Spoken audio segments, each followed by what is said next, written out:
สบายดีมื้อนี้เฮาสิมาอธิบายเกี่ยวกับการวัดแทกความดันเลือดก่อนการเตรียมตัวการวัดแทกความดันเลือดนั้นมีดังนี้ 1. ต้องฟังเสียงกำมะจรจากนั้นจึงซอกหาบ่อนที่เงียบสงบควรนั่งพักเป็นเวลาอย่างน้อย5นาที 2. บ่ควรวัดแทกความดันเลือดเวลามีความตึงเครียดหลังออกกำลังกายดื่มกาแฟหรือสูบยาภายใน30นาทีที่ผ่านมาสิ่งเหล่านี้สามารถส่งผลกระทบต่อผลการตรวจสอบได้วิธีเฮ็ดตามปกติจะกำหนดเอา2ขั้นตอนคือหัวใจบีบตัวและหัวใจไม้ตัวให้คนเจ็บนอนเหยียดแขนออกซื่อและพันตัวพันอยู่ระหว่างกลางของหัวไหล่หาคอพ้นศอกแล้วบีบลมเข้าทงลมที่พันแขนอยู่นั้นจนเข้มขึ้นฮอดเลข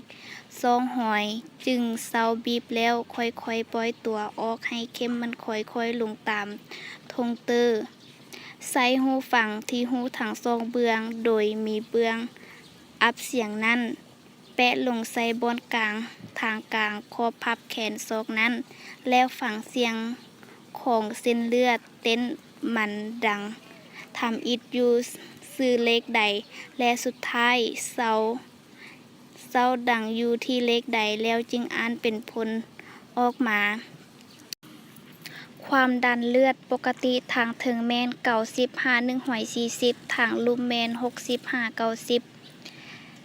เวลาเฮาฟังเสียงกำมะจร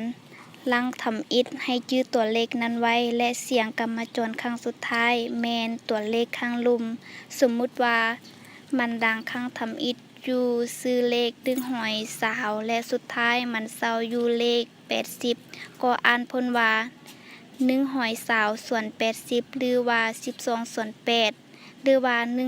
160ส่วน110หรือว่า16/11อายุ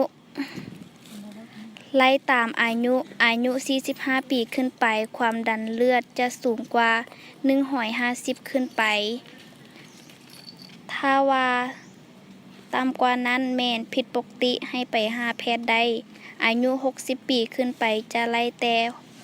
160ลงมาถ้าสูงกว่านั้นแม่นผิดปกติความดันเลือดสูง180ส่วน90ความดันเลือดต่ำแม่น90ส่วน60ความดันเลือดเด็ก70ส่วน40หรือ7ส่วน4ความดันเลือดบีบตัว100ส่วน90หรือ160ส่วน150แสดงว่าอีกบ่ดนเสียชีวิต